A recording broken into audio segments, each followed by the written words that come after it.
checkboxes and drop downs, and no one actually wants to do anything with it. So the user experience in Canvas, teachers, students, administrators, staff, that's really what we focus on across the board.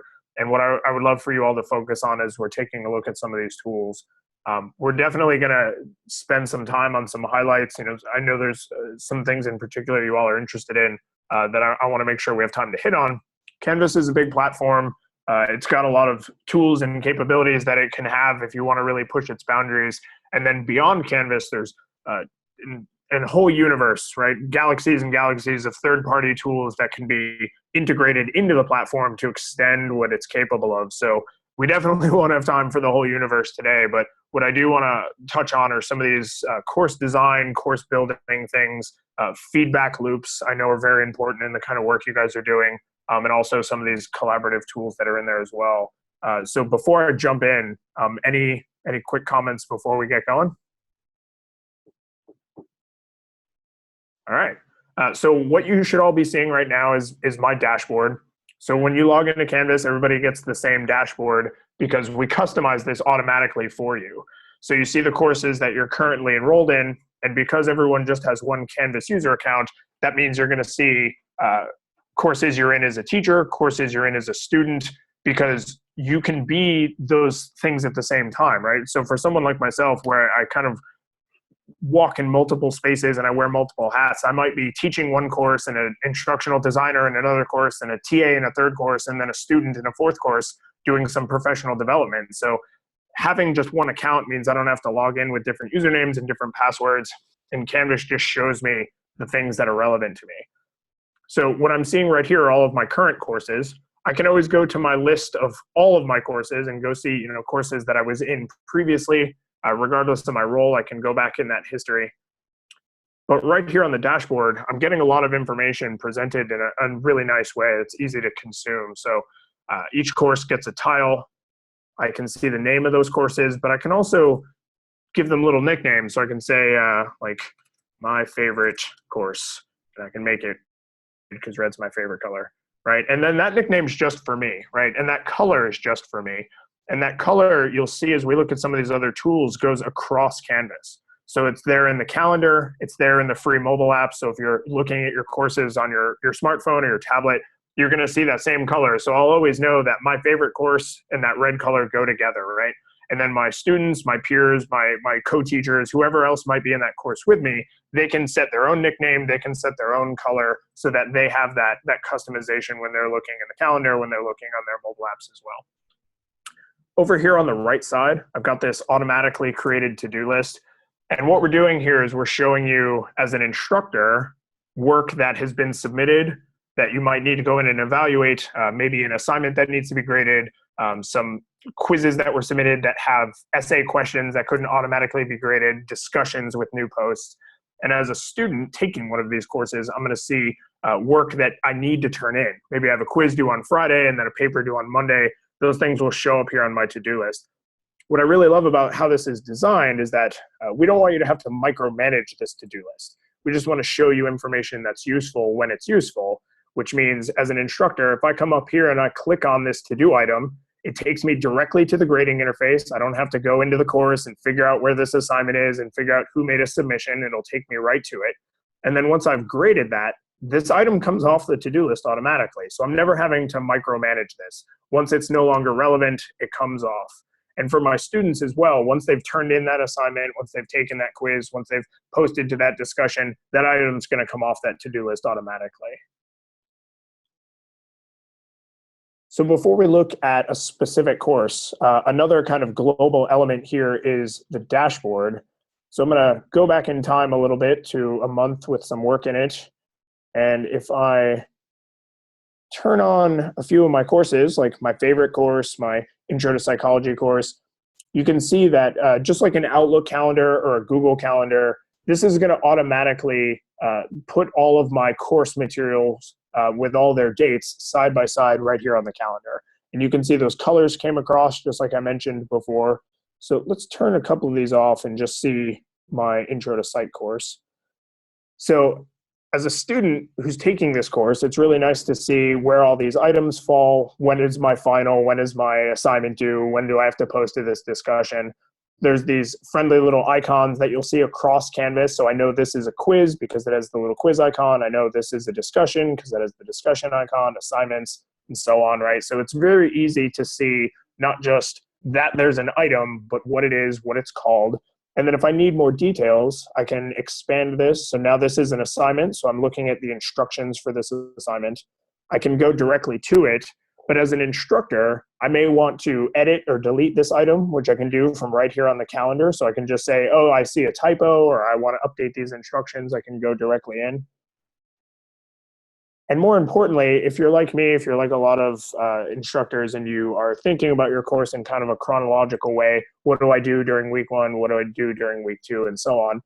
I can say, oh, you know what? I've got this final out here on Saturday. That's unusual. I usually do this on Friday.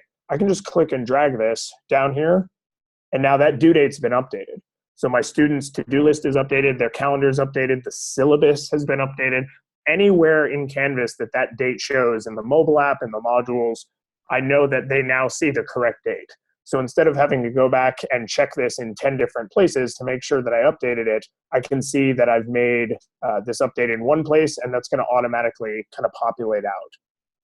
Now, we love the Canvas calendar, right? But we know that most of us live in our Google Calendar, in our smart device calendar, in our Outlook calendar, right? So you can grab what's called a calendar feed and import all of this into whatever your calendar tool of choice is. And that's a live feed. So if something changes in Canvas, it's going to update in that external calendar tool as well. And then if I need to actually interact with the Canvas content, I'm not just checking those due dates. I always still have this tool right inside Canvas that I can come and look at. Another thing that we've done globally on top of a global calendar view, a global dashboard view, is this idea of notifications. So in the old days, I think a lot of LMSs kind of thought of themselves as bad email clients, right?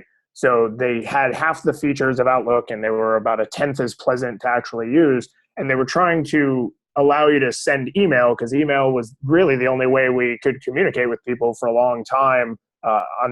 There were no other good open standards to interact with. Fortunately, we've come a long way since then. So Canvas, instead of acting as kind of a half-hearted email client, acts as a fully thought out notification hub.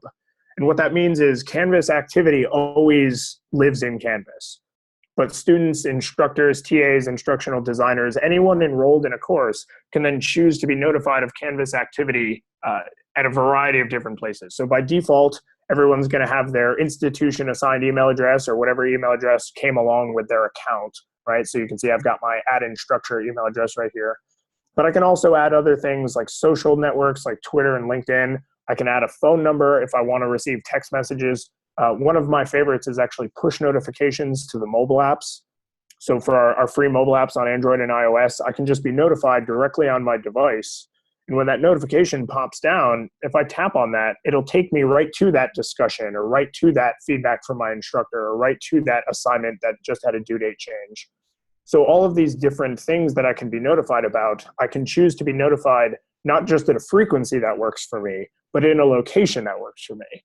I don't want to say that students and faculty aren't giant fans of checking their school email address, but sometimes we can slack on that a little bit. So getting notified in a place, maybe an email address you check more often, or those push notifications on the mobile app, or maybe you just love Twitter and you want to get DMs on Twitter. Right? We want to make sure that people are being notified, not just of the things they care about, but in the places that they're actually going to check those notifications. And what we've seen with our students across industries, right? So young, old, black, white, male, female, first-time students, people coming back for their third bachelor's degree, across all of these different student populations, they come in and they tend to turn these notifications way up.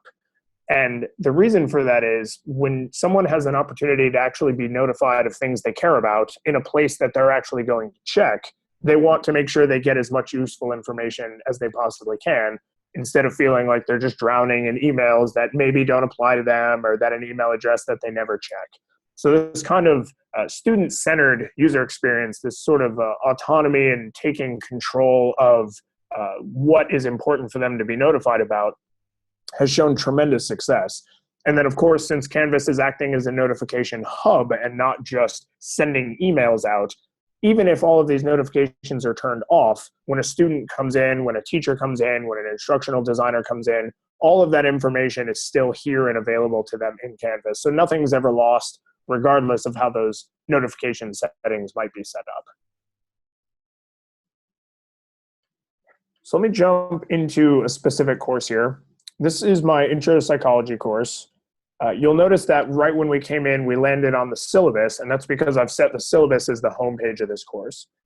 So I spent a lot of time training faculty in various LMSs, and most recently, certainly in Canvas. And there's different ways you can have this set up. There's the course activity stream, which is a kind of just notifications only about this course, scoped down to just this course. There's custom front pages, which are nice. The course modules are very popular because you just immediately land right into the content. You don't have to navigate around in the course. You're just right there into the kind of outline that modules presents. But I often recommend people use the syllabus because the syllabus gives you a lot of things for free. And I'm a big fan of automation whenever I can get it so that I'm freed up to focus on the important things. So on this syllabus homepage, I still get a to-do list, just like we saw on the dashboard, but now it's scoped down to just this course. So now I'm in the frame of mind of the course I'm looking at, and I'm seeing to-do items just relevant to the course I have in front of me. I still get an area over here to put any kind of custom content that I want to author. So you can see I've set up a nice little banner, some information about my office hours. I've embedded a document right here that'll actually render right inside Canvas. So if you're sharing Word docs, PDFs, Excel spreadsheets, PowerPoint slides, this kind of thing, we'll actually render those right inside Canvas so that the students don't have to download them. And another nice thing about this is that because we're taking care of the rendering, that means that these documents are viewable on mobile where they otherwise might not be. So if you share a spreadsheet of data or some PowerPoint slides or a PDF article that you want your students to read, instead of having to make sure they have the special tool to view that file, they can actually just view it right in the Canvas mobile app or right here in the Canvas web app. Down here at the bottom, when I talk about automation, this is something I'm a big fan of. Whenever you're building out a list of syllabus materials for your students, a lot of you probably have like a big Excel spreadsheet or a big Word document with a list of all the due dates for any work that students are going to be expected to turn in or to submit. And if you update those due dates in that sheet, that's the only place that they're updated, right? You still have to go make changes in the LMS. You still have to go and make changes anywhere you've written that date down. But because the Canvas tools are smart, they're connected, they're talking to each other in the background, just like that calendar and that to-do list is automatically created for me, this list here is automatically created. So if you remember, my final exam was due on that Saturday the 13th, and I moved it forward to Friday the 19th, so you can see it's already updated here on the syllabus. And that's all I need to know is that if I change that in one place in Canvas, it's going to be correct anywhere that that due date is displayed in Canvas, that notification is going to be sent, that to-do list is updated, that calendar is updated. But what about this stuff up here? What about all this content up here at the top? For that, we need to take a look at the rich content editor. So this is the authoring tool that's in Canvas. And we call this the rich content editor because we wanted to make it easy to get rich content into your courses. So I can make some text bold by using the B button. I can left justify it with the left justify, right? If you've written an email or opened Microsoft Word in the last 15 years, I'm sure quite a few of these buttons would look familiar to you. But what we're trying to do is make it easy to get rich content in, right? Not just formatted text. So an example of that would be right here with this YouTube button. So if you've ever wanted to use a YouTube video in a course, maybe a TED Talk or something like this, you have to go to YouTube, you have to find the video you want, you have to get the embed code, you have to go back to the LMS, you got to go into the HTML view, you have to paste in that embed code. And even if you're a technical person and you know how to do all of those things, that's still a lot of extra steps. So now I can just search right here on YouTube from right inside Canvas. So let's look for a surfing dog. I think it's good weather for a surfing dog. I find the video I want, I say I want to embed it, it drops it right in. I didn't have to mess with embed codes, I didn't even have to leave the Canvas editor. I can click and drag to resize, just like I would with an image if I want that preview window to be smaller or larger than it is. And there it is, I have my YouTube video in. I can link around to other parts of Canvas. We've seen some amazing courses that are doing almost like 1980s style choose your own adventure books where you can say something like, if you're ready to fight the dragon, go to, and then instead of just telling my students to go to the final exam, I can actually just link them directly to the final exam. Part of the reason this is so powerful is not because it's just a convenience feature as you're linking around other parts of your course, but when I roll this course forward, when I teach this next semester or next term, I've actually now have a link that Canvas will automatically update. So this final exam isn't going to point back to the fall semester next spring. It's going to point forward to the spring. So each time I teach this course, each time I teach this, professional development lab or this seminar, this, this section that's available, I know that these links are going to automatically update for me. That's wonderful, because that's something in Blackboard, you forget always the many different places you put something dated. And then I look at my own course and I find always somewhere again still spring 2016. So that's wonderful. I have a question regarding the embedded YouTube video. I just took a workshop on copyrights for digital educators, and I teach a music and opera appreciation course. So I do like, of course, to offer a lot of listening assignments, and I was curious about these scenarios. So my understanding was after this workshop that if I link, or if I just I refer to a YouTube link by giving them the link versus embedding. So if I just point the way and I put signs basically by putting the link, I don't violate copyrights. If I now so embedding it into an email, do you know if that changes the game or the scenario, or that's now pretty commonly done in online learning? Yeah, so YouTube has what's called the YouTube standard license. And basically what this means is if the person uploading their video does not want to allow it to be embedded, they have the tools to prevent it from being embedded anywhere. So the fact that I was allowed to embed this video at all means I was allowed to embed this video. Does that make sense? Yeah, I mean, sometimes in especially classical music, there's so many multi-folded copyrights. I mean, it's a record label, it's a conductor, it's an orchestra, a soloist, so it's multi-folded, the copyrights, and sometimes they just haven't been caught yet on YouTube. And it happens often that all of a sudden in the middle of a course, a certain YouTube listening assignment is taken down. So, but that's, I guess, then here the case too. Yeah, and that would certainly, anything like that is going to be on the part of who uploaded that, right? So if someone uploads something that's copyright protected to YouTube and they weren't supposed to do that, that's now on that uploader. So if you embed something that they should not have uploaded in the first place, the good news is that blame still absolutely 100% falls on them. So you're safe in those cases.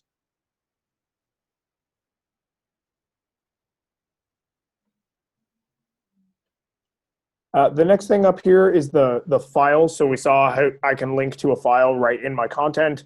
I can either choose from anything I've uploaded previously, or I can always upload something new, of course. And then speaking of copyright, this is actually a fantastic time to mention this, is you may not have an image that you can use that you created. You may not have an image handy that was provided to you by someone else, but you want to use an image in this part of your content. So we have this built-in Flickr search that searches only the Creative Commons part of Flickr. So if I search for, let's say, surfing dogs, just keep the theme consistent here, I know that anything that comes up in this search is Flickr Creative Commons, so the license holder has said that it's okay for me to use in this context, right? So I can pick, how about this guy, right? It drops that image right in, just like we saw with the YouTube embed. If I don't like the size, I can click and drag, just like I did with the YouTube embed, larger or smaller, right? And now I know not only it was easy for me to pull this content in from a convenience and a usability standpoint, but I know that it was also Creative Commons. So instead of going to Google Image Search, for example, and seeing tons of copyright material and having to sift through it, I know that these Creative Commons searches are quite secure. There's also, just kind of while we're on the subject of this, lots of external tools that will search only Creative Commons resources like Wiki Commons.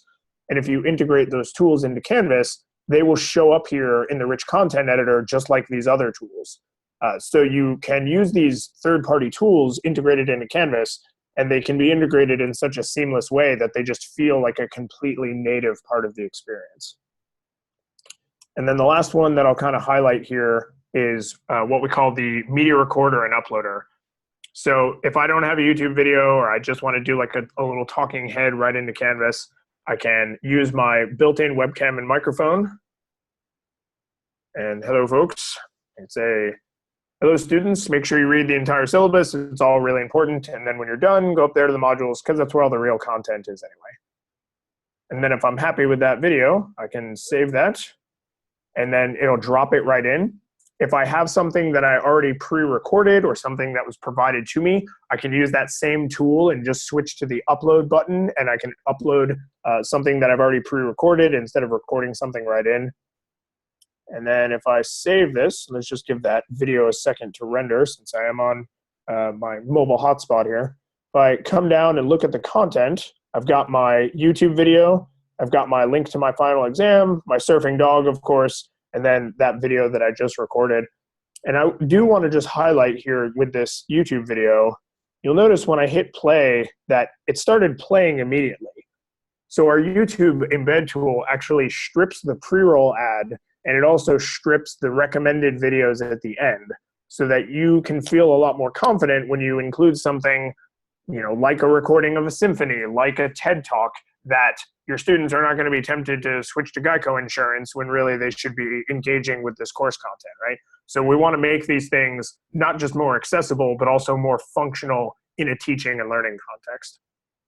Last two things I'll say about the rich content editor. Our engineers are excellent engineers, and excellent engineers do not build the same thing more than once. That means that anywhere you go in Canvas that you're going to author content, you're going to use the same rich content editor we just saw. So if I'm creating a page, if I'm creating a quiz question, quiz answers, quiz feedback, a discussion post, all of these things are going to get the exact same tools, the same buttons in the same order. So I don't have to learn how to edit pages differently than I learned how to edit discussions, because they're the exact same rich content editor. Likewise, students get the exact same rich content editor. So not only is it easy for you to create this kind of rich content, but I can expect my students to provide rich content back in their discussion posts, in their assignment submissions, in their essay quiz questions, because I know that they have those exact same tools available to them. Another part of this too, just kind of on the topic of discussions, if we switch over to the modules here, I've seen some amazing all video discussions where the students are using that built-in media recorder tool, and their entire discussion is just all video that they've captured live. And that might be from their laptop webcam, that might be from their mobile device, right? And they can go back and forth in a very kind of audio-visual way, which I think for online courses, hybrid courses, even face-to-face courses, it's just nice to kind of get that authentic touch that you sort of get from hearing and seeing someone, as opposed to just, you know, seeing their typed out text. So I've come here into my course modules. Modules are really just containers of your course content. So you can call these whatever you like. My modules happen to be called lessons. I have lesson 1, lesson 2, lesson 3, but you could just as easily call these projects or chapters or weeks, depending on how you organize your different courses, right? So I could have said I have week 1, week 2, week 3, for example. And these can be as big or as small as they need to be. So I have some kind of medium-sized modules here. You can see a few of them are a little bigger, but then I've got just this little single item midterm one right down here. So I can have as many as I need. They can be as big or as small as they need to be. But what I love about modules for faculty and instructional designers building courses is that this is the same outline, the same organizational structure that your students will see. So I know when I'm building this exactly what it's going to look like for a student going through this material. And it's very easy for me to see in lesson 1, for example, I have a welcome assignment, and I'm thinking to myself, this would be better at the end of the welcome to the course module. So I'm going to just click and drag this right up here, right? And now my course is reorganized, right? This is now part of this module instead of this lesson 1 module. If I decide that I want to really throw my students for a loop and make lesson one come before the welcome to the course module, I could just drag and reorder, and now those entire modules have been moved around. And then tomorrow I wake up and realize that was a terrible idea, and I can just drag them right back, right? Even after the course is started, this is all completely flexible and malleable. And the reason we've made sure that that power is there is because that's what teaching a real course is like, right? At the beginning of the semester or during your time building a course, you will have lots of ideas about how you want to organize it. And then when you actually start teaching it, things might change on you, right? You might have reasons to reorganize, to move things around, delete things, add new things. So all of those abilities are always available to you, even after the course is started.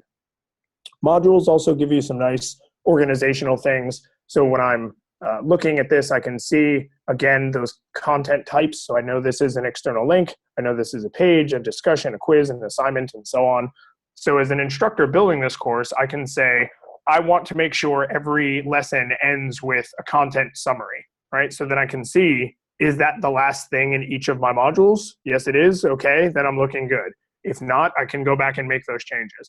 And as a student, I can look at an item and say, oh, this is a discussion, and that one's a quiz. So before I open up this quiz, I want to make sure I'm ready to go, but I don't have to open it just to find out what that item is. I can see that it's a quiz just based on this icon.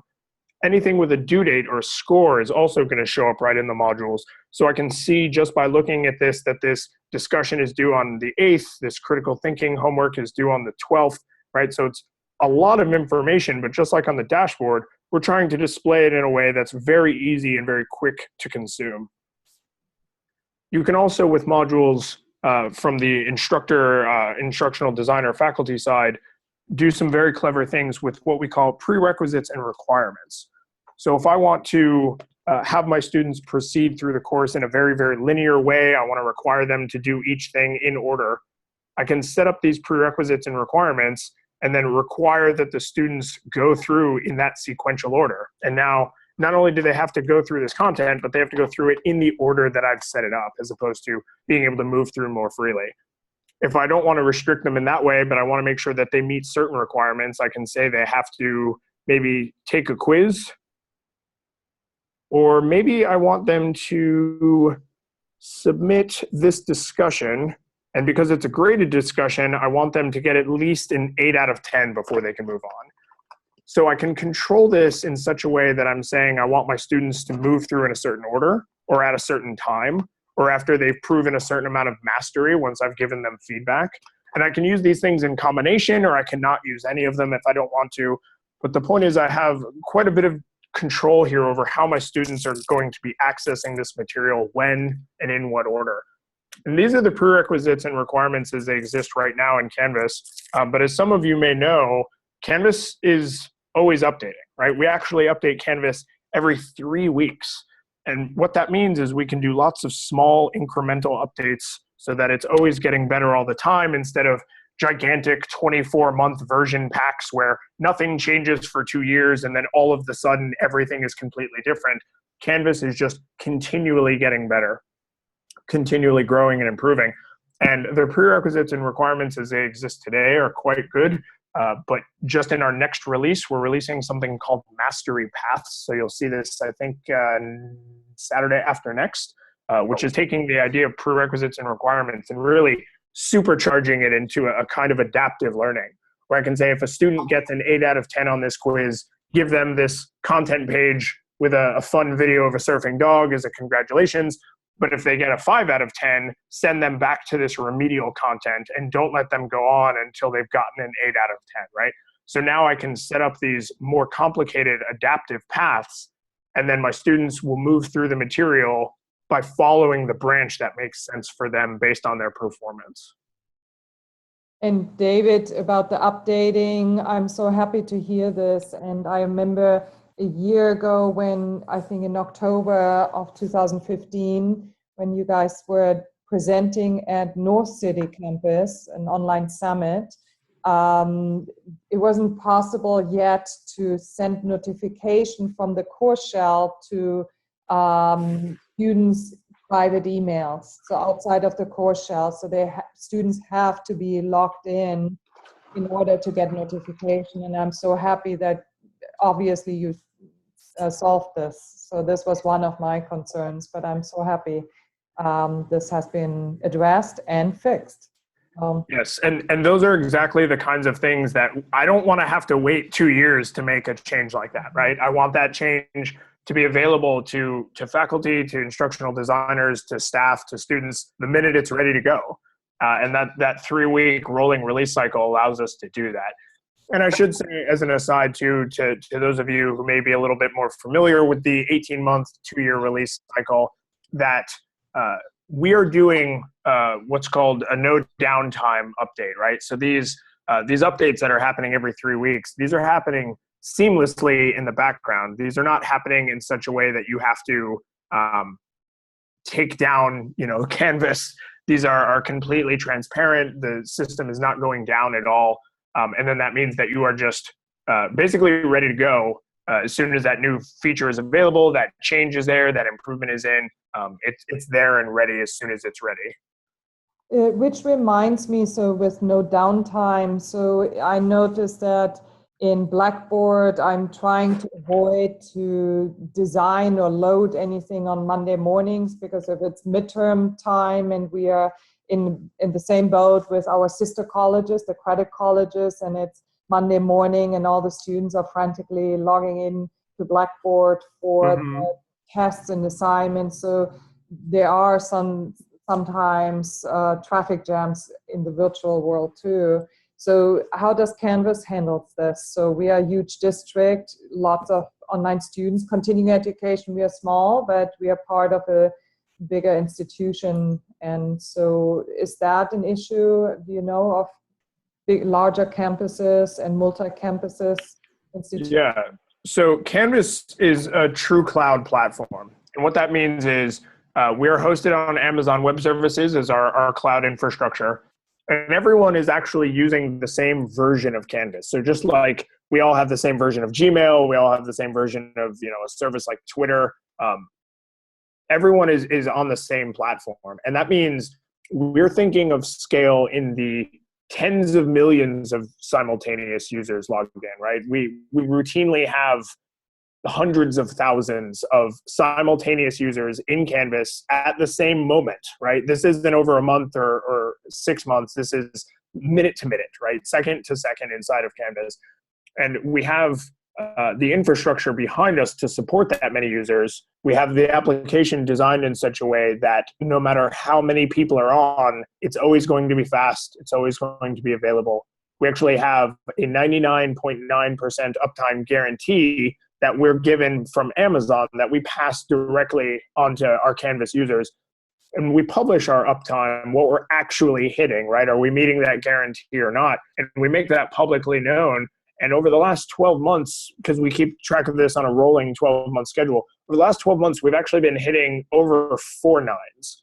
So if you can imagine, 99.9 is what we're promising, but we want to do way better than that, right? An under-promise, over-deliver kind of situation, because we consider slowness downtime. If you can't get into Canvas, that's downtime. So when we say 4 nines, that means in an entire year, students, faculty, teachers, staff saw about 10 minutes of total downtime over the last year. And because we're not going down for updates, that means none of that counts because we're not going down for those updates, right? That is honest to goodness downtime. 10 minutes in an entire year is quite a mark. And that's the kind of availability we want to be shooting for. And then we have lots of secret sauce on the back end that our brilliant engineers have done to make sure that those busier times of year, the semester starts, the finals, right?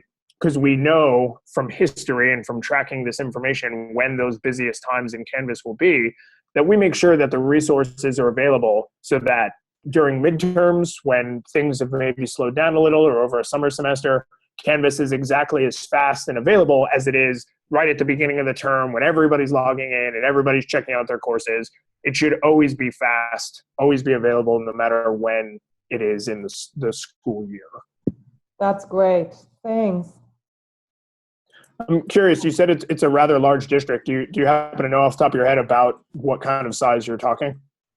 Yeah, so we are talking about the San Diego Community College District, which includes 3 credit colleges, So that's Miramar, Mesa, and City colleges. And then it's 7 non-credit campuses. So that's continuing education, basically. So we are talking far over 100,000 students, I believe. Oh, excellent.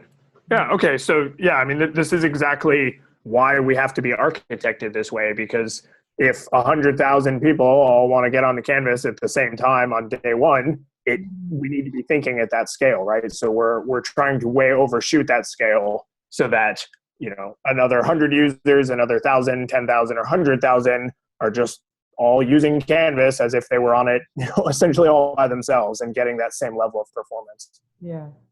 Okay, so we are just the small entity, the smallest entity of all these, and I don't know how many of all these students that we have are taking online courses. So that statistic I don't have. Mm-hmm. Yeah, and we see from our point of view, all Canvas use is equal, right? So a face-to-face course that's supplementing with Canvas, a hybrid course, or a fully online course, it needs to be the same tools available to the same folks with that same uptime guarantee, with that same performance guarantee. So we don't make any kind of a modality distinction there, because we see online courses that are doing very little, and we see face-to-face courses that are doing all kinds of boundary pushing things. And we just want the tools to be there to support those pedagogies, kind of separate from the modality itself. Mm-hmm. Now that I interrupted you already, so let me ask you another question. Talking about downtime. So we in continuing education, we are required to have one face-to-face meeting with our students. So we have a mandatory orientation at the beginning of the semester. And then depending on how the instructor designs the online course, we might not ever see our students again. And not every student, like I use synchronous online learning, obviously with Zoom, but not every instructor chooses to do so. Nevertheless, when we have this orientation and the students register with our system, and we are just in the process of switching to PeopleSoft. So once we will be fully integrated with PeopleSoft, do you know other districts that are using PeopleSoft, and how fast are student accounts imported to a course shell in Canvas? So in Blackboard, I think it happens every 4 hours. So what happens is that our students show up to an orientation meeting. Mine are 3 hours long. So there's a big chance, if it overlaps with the timing of the importing between the ERP and the course shell, there's such a delay, and the students walk away from an orientation and never are able ever to log on during the orientation. So do you know how fast that goes with Canvas? So the way we handle SIS integrations is we built a kind of a platform agnostic interface so that it can talk to any SIS, and that it's separate from the main Canvas application, which means in the past, a lot of schools were kind of timid about updating the SIS data too often because it would slow the rest of the LMS down. And by us divorcing those two things, you can run those imports, or your administrators would run those imports still on a schedule, but they could bump that schedule up to every hour, every 30 minutes. If they're doing a confined set and they're doing what we call a differential import, where they're only importing the changes and not importing data that hasn't changed, which is a common way. We always recommend folks take a look at doing it that way. They could get that down every 15 minutes if they wanted to, maybe even faster than that. So instead of having this kind of massive, multi-hour, in some cases, like once a day delay, you can see that sped up quite significantly. And I'm happy to report that's actually the state of things right this moment. We're working right now with quite a few of our partners to actually have an IMS standard in place for a real-time integration. So a student creates an account, they enroll in a course in the SIS, and then that data is immediately sent over to Canvas. So that integration is nearly instantaneous. And that's the way we would like to see kind of the market go, right? Not even just for the Canvas benefit, but because that IMS standard is an open standard, we want to see everyone embrace that open standard, just like we have with Common Cartridge for course content, QTI for quizzing, for LTI for third-party integrations. We're very big on supporting these kinds of open standards. That's absolutely the best news of the day. Is there a way to get that in a written form or a description of that? Because Claudia, I think that is a real important issue based on our previous conversations that needs to get somewhere, and a huge selling tool. Yes.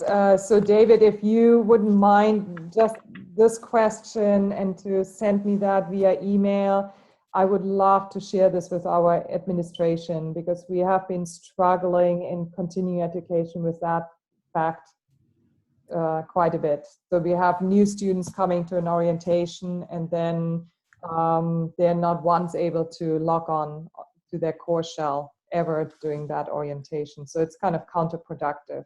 Yeah, certainly. I'm just jotting down a note here. I'll be happy to send you kind of the SIS information about that. Standard's called LIS, and sort of where that's going in the ed tech industry.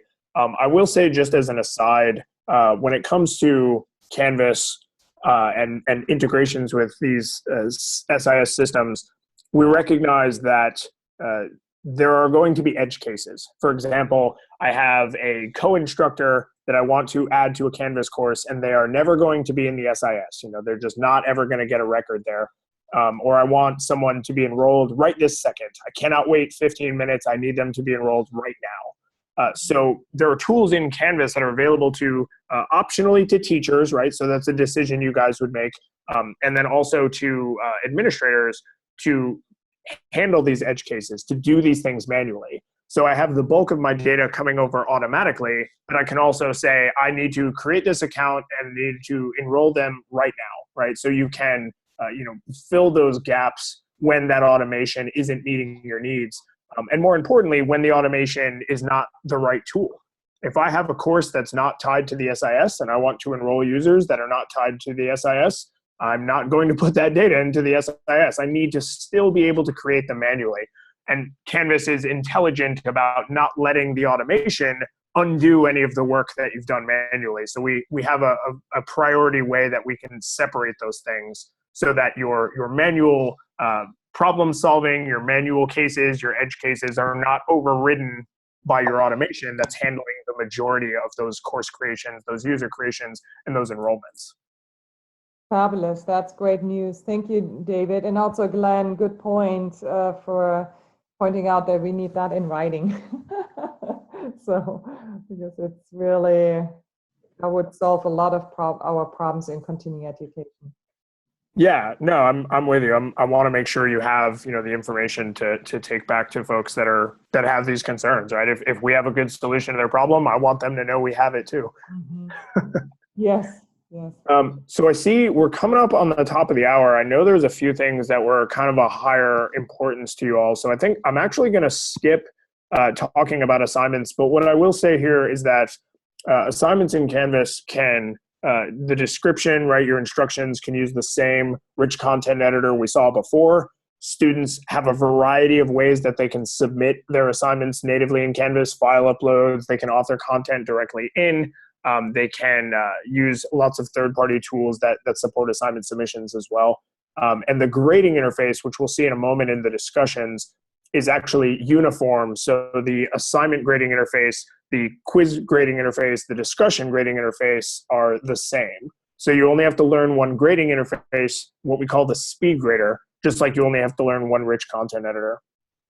So I've come over here to my discussions. This is a graded discussion in my module here. And what I really want to point out is a few of the kind of discussion specific things.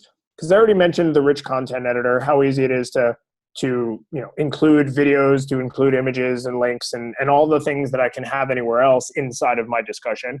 Also from my students, right? My students can use these rich media tools when they're responding to their discussions. But for instructors, for facilitators, for instructional designers, there's some nice things built into the discussions to make them more usable in kind of a teaching and learning context. So a good example of that is this feature right here. One of my favorites. I teach I tend to teach graduate courses. I use a lot of discussions, and I want them to have to post their own reply before they see their peers' replies. I don't want one really thoughtful post from Mary and then 29 posts that say, I agree with Mary. That doesn't really contribute anything, right? So by making them reply before they can see their compatriots' replies, I know that they have to be a little bit more thoughtful, hopefully, before they start participating in the discussion at large.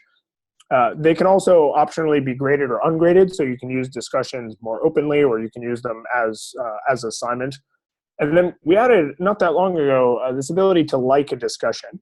And this seems like a little bit of a silly thing in a teaching and learning context, but what this is really doing for you is saving you from having a bunch of posts that say, I agree with Mary, right? Instead of saying I agree with Mary and not contributing anything, I can just give that post a thumbs up, right? So I'm still participating, but I'm participating in a way that's more appropriate to the level of participation instead of creating an entire additional entry in that discussion post. Hey, David, Yes. is it possible to have private grading so you can grade within the response, but also not have the group see the grade or a comment that may be directed in a grade specifically to a student, but you...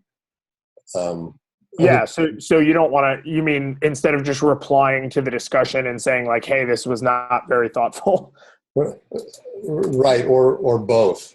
Yeah, absolutely. So let me just quickly mention while we're on this settings screen, due dates in Canvas quite flexible. For your group work, for example, I might want group 1 and group 2 to have different due dates, so I can have one discussion or one assignment or even one quiz that has multiple due dates assigned to it without creating duplicate items, without creating duplicate items in my calendar and my to-do list. I just have this one item that has the multiple due dates, and then each person sees the correct due date. They don't have to intuit or guess or calculate what their due date is. But to your question about those private discussions, so obviously as an instructor, I can still participate in this discussion. So I can come down here as the instructor and I can reply and I can participate in this discussion. To that point as well, we actually have a lovely search built in that'll search not just the author of the post, but also the content of that post. So if I know that somebody shared an amazing article from the New York Times, but I can't remember who it was, I can search for New York Times. Or if I remember who it was, but not what they shared, I can see just their post, right? So I can scope this down. I can see just the unread posts, right? So I can let these grow a little bit more wild and a little more organically because I know they'll still be easy to navigate. But if I don't want to participate in the discussion, if I want something more private, I can come here into the speed grader. And again, same grading interface we would see for assignments or quizzes. This one just happens to be a discussion. And any comments that I leave here in the speed grader are going to be private between me and the student or myself in this group if this is a group assignment. So you can see over here, if this is graded, I can set a grade. If it's not a graded discussion, I can still come down and leave these private comments. You can see in the speed grader, we have the audio video media recorder tool that we saw in the rich content editor. So not only can I leave private feedback, but I can actually leave private media feedback right here inside the speed grader, either from the web like we're looking at now or from the mobile app as well. So I have, with discussions, I have options of doing all of my grading private, all of my grading public, some private, some public, right? I think a mix of both of those things is usually best, kind of a, praise in public, punish in private sort of situation, separate those things out a little bit. And I have those options with discussions, kind of because of the nature of discussions.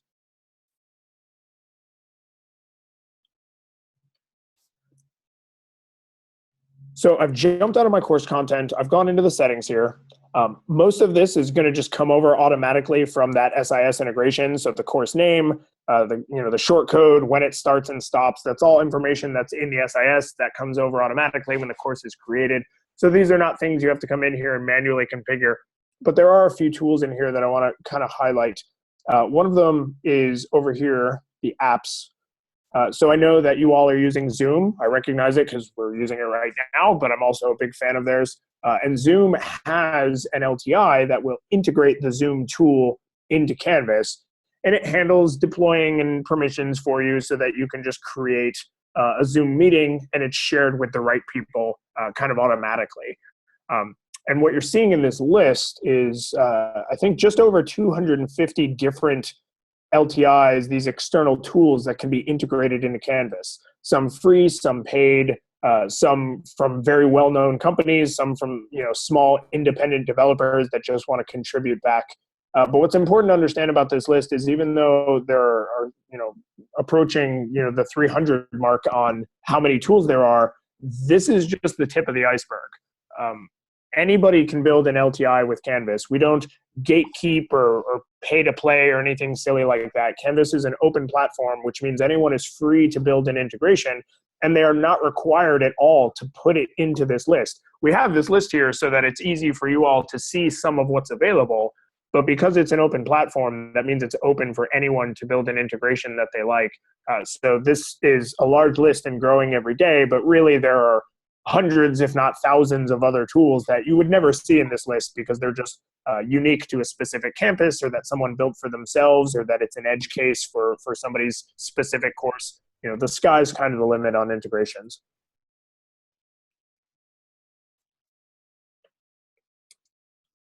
Similarly over here, in terms of things you're only going to kind of do once per semester, but that it's a very nice feature to have, is if I'm teaching this course every semester or every quarter, or it's the next section of this PD course, right, whatever it might be, I want to roll this content over. So I taught this course last month, and now I'm teaching this month's section. So I want to pull that course forward, that old content, into this new empty shell. So I can say, this is the course I want to pull from. I want all of the content, or maybe I just want specific content, so I can slice and dice ahead of time instead of importing everything and then having to delete the things I don't want. But most importantly is the ability to automatically adjust events and due dates. So Canvas is going to automatically know when the last course began and ended, when this new course begins and ends, and it's going to take all those due dates that you saw in the syllabus, on the calendar, in the modules, that to-do list, the whole thing is going to automatically slide forward into this new course start and end date. And then if I need to make a change, if I delete an assignment, or if I want to change a due date on something, I can always go to the calendar and do that quick drag and drop to update any of those new dates in that new section of that course.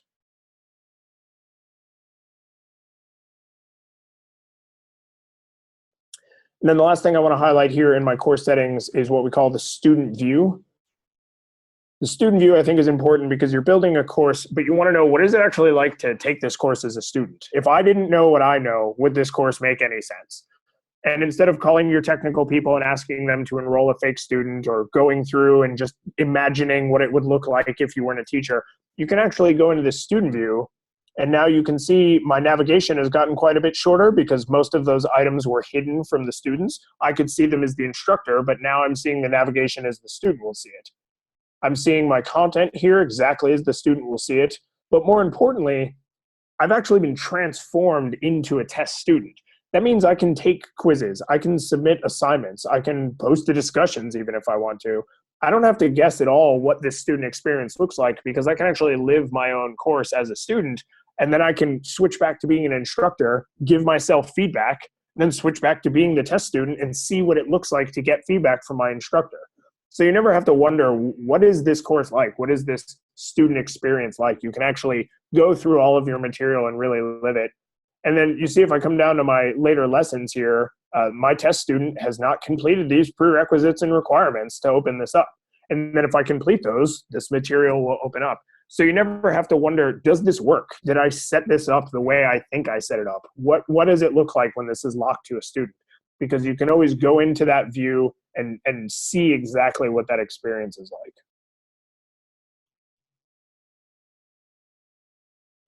I see we are right at the top of the hour here. I want to share one more quick thing before I kind of open it up for just general questions from folks.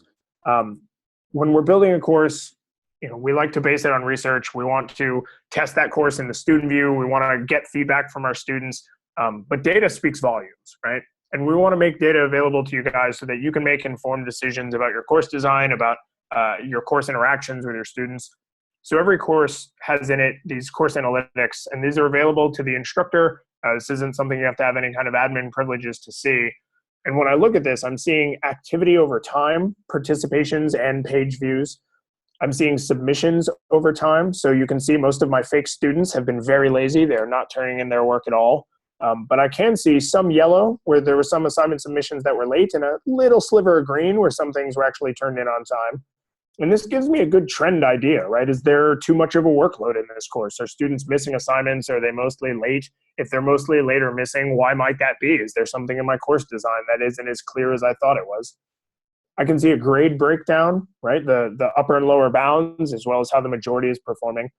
But then what I really love, what really reminds you that we have a student-centered focus that I think was, kind of unknown before in the ed tech industry is if I come and I look at a specific student, and now I'm seeing just this student's activity, just their communication breakdown, just their submission breakdown, just their grades compared to the rest of the course, students can actually see this exact page. So they can't see all of the analytics for the course, right? That would be data they shouldn't have access to, but this is the data this student created. So of course they should be able to see this about themselves. So we make this available to them as well, whereas traditionally this would be, reserved for maybe just teachers and maybe not even just admins. So we've really tried to open up this student experience as we've also improved the instructor experience, the instructional design experience, the administrator's experience.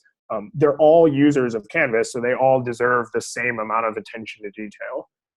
So on that incredibly lovely note, I think I will pause there and say thank you very much to everybody for joining in and for kind of sharing in some of these highlights of Canvas with me. And what questions can I answer for folks?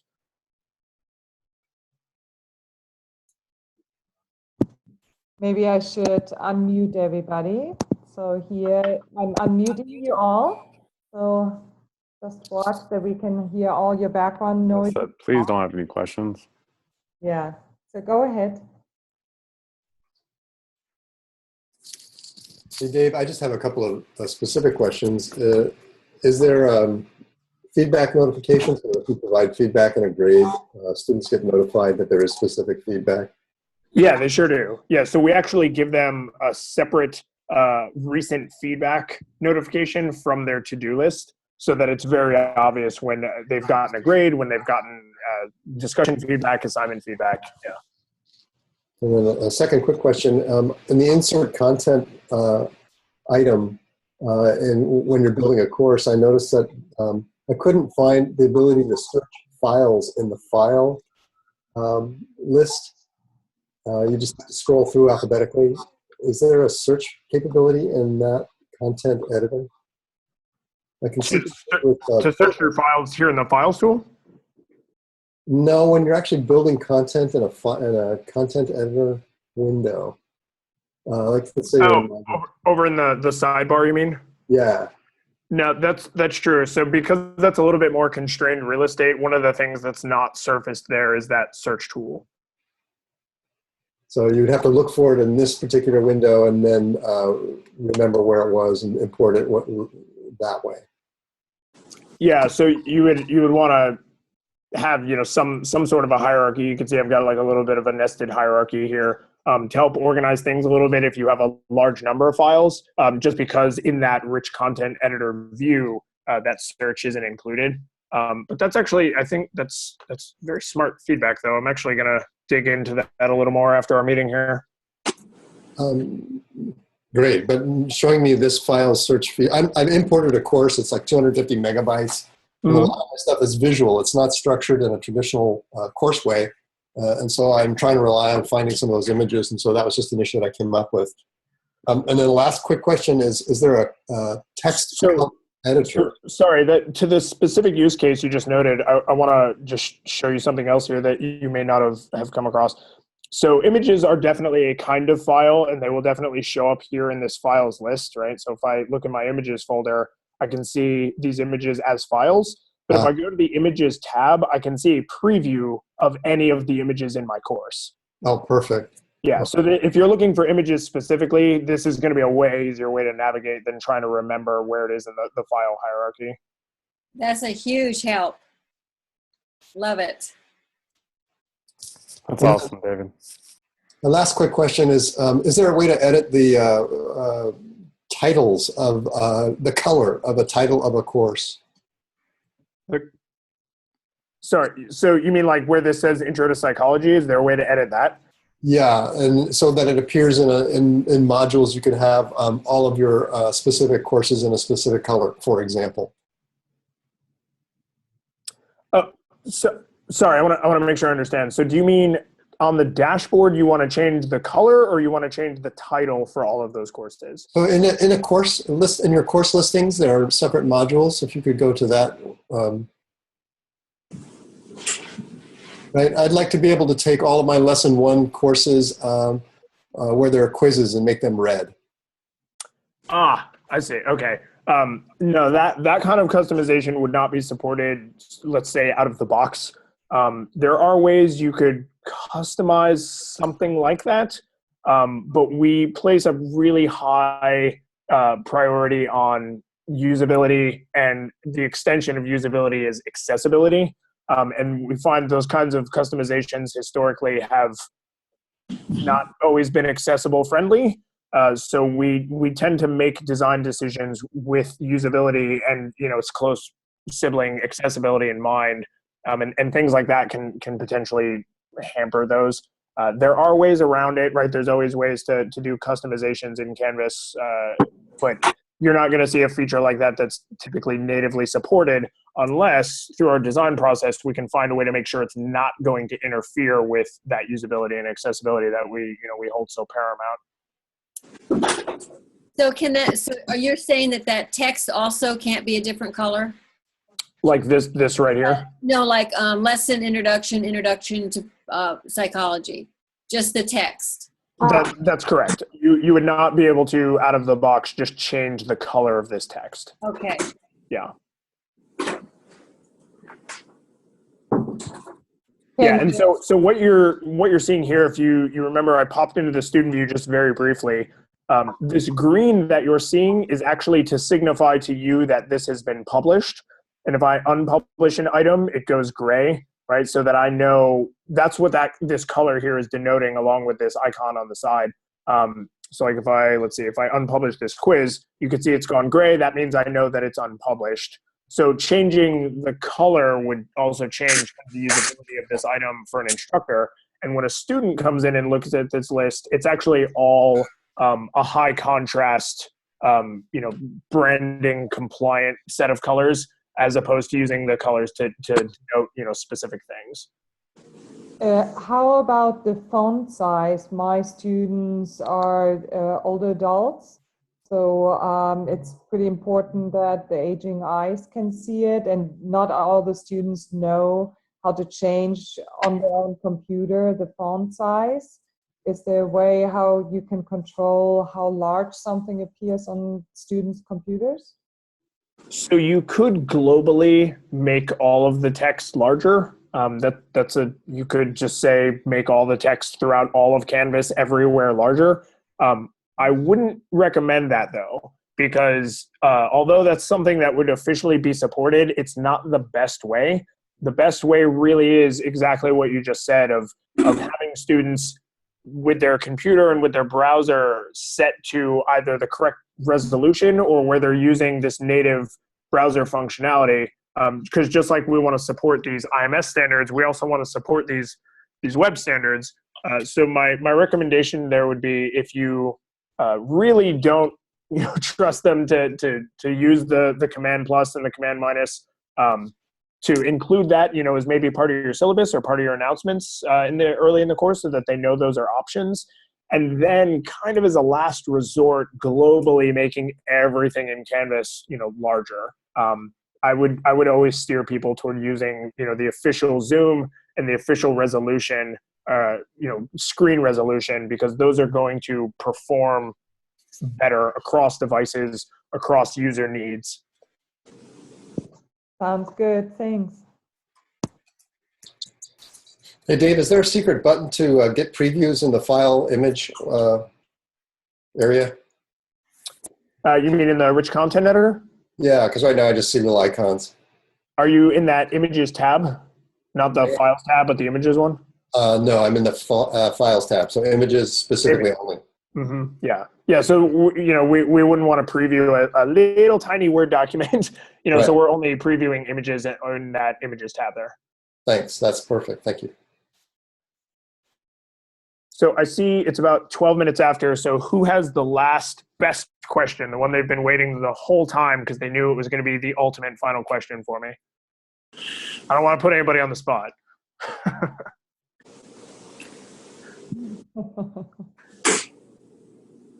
No takers? Did I scare everyone into silence? So the best way to contact you directly is through that, if we have any questions? Yeah, to just come right to me and Eddie. Yeah, we'll be your contacts going forward with any questions you guys have. Certainly, I just scared everyone a little bit out of asking questions, but 10 minutes from now, when all those great questions occur to you, definitely get those sent over to us because I want to make sure they get answered for you. I would say one last plug. This is Eddie. We do have the School of Continuing Education in North Orange County. We could always pass their contact information over to you so that you could, hear it firsthand from an actual client. They've been a client for over a year. So if you have any questions that you want to hear from a client versus, the sales folks, we could always get you in touch with those folks as well for a reference. And they're already actively teaching on Canvas? Or yes. Okay, wonderful. Yeah, they've been a client for over a year now. Okay. And Helena, so it's also, you can always email me and I will forward it to Eddie and David.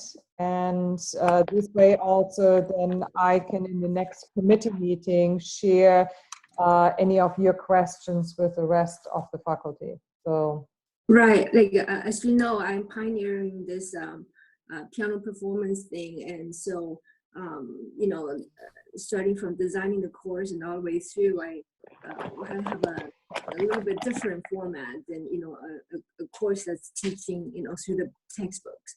So I would probably need some expertise on how to even design the course. So yes. Perfect. Yeah. And just for you all to know, so we are just going ahead right now to see what's coming down the pipeline. But as of today, so we have to wait until PeopleSoft and student record systems is fully integrated in our district. And so that's one reason why we are so late with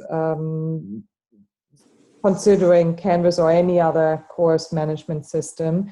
And so when we will change, the earliest possible Canvas course will be during spring of 2018. So just for you to know. But we are just, I think I haven't seen yet the data, but we just have to look at all the data. Just the surveys have gotten out, and so the decision, I think, of our district is going to come fairly soon. So just that's for Eddie and David. So great. Well, thanks for your time today, folks. Thank you so much. Thank you, David. Yes, very, very helpful. All right, awesome. We'll talk Thank soon. you, Claudia. Thank you. Bye-bye. Thank you, Claudia, too. Hope you feel okay, Claudia. Sorry to hear about the accident.